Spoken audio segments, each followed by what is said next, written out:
Dictation शुरू होगी 3 second बाद। 5 राज्यों के चुनाव अभियानों में साफ दिख रहा है कि ज़्यादातर दलों और नेताओं को अब मंच से हिंदुत्व की बात करने और हिंदू धर्म के देवी देवताओं की आराधना वाले मंत्र पढ़ने में कोई आपत्ति नहीं है। भारतीय राजनीति में यह परिवर्तन असाधारण है। भाजपा और हिंदुत्व आधारित कुछ छोटे दलों को छोड़ दे तो हाल तक कोई भी राजनेता इस तरह अपने को निष्ठावान और धार्मिक हिंदू साबित करने की कोशिश नहीं करता था। बल्कि इसी आधार पर भाजपा को सांप्रदायिक और मुस्लिम विरोधी करार दिया जाता था। जिन लोगों ने 1990 के दशक की भारतीय राजनीति देखी है, उनके लिए यह परिवर्तन सामान्य नहीं हो सकता।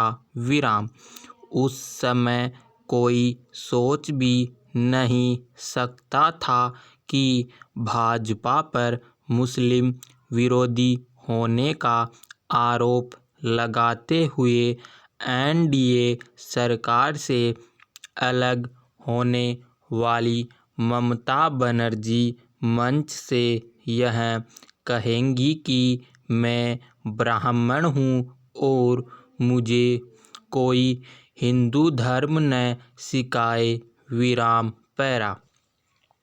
नंदीग्राम में नामांकन दाखिल करने के पूर्व जिस तरह उन्होंने दुर्गा सप्तशती का श्लोक पढ़ा, वह राजनीति में उनके उत्थान की पृष्ठभूमि से कतई मेल नहीं खाता।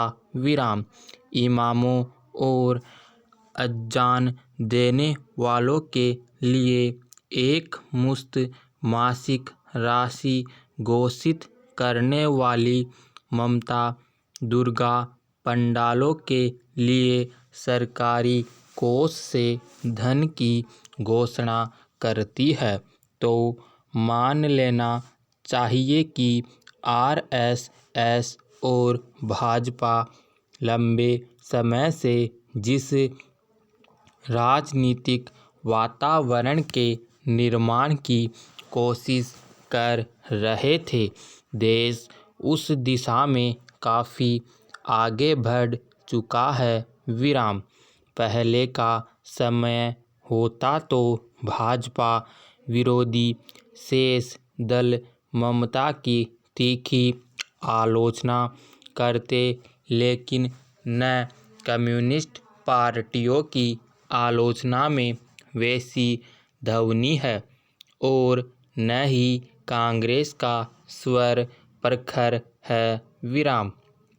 दरअसल यह परिवर्तन नरेंद्र मोदी के नेतृत्व में भाजपा को पूर्ण बहुमत प्राप्त होने के साथ ही राजनीति में आने लगा था।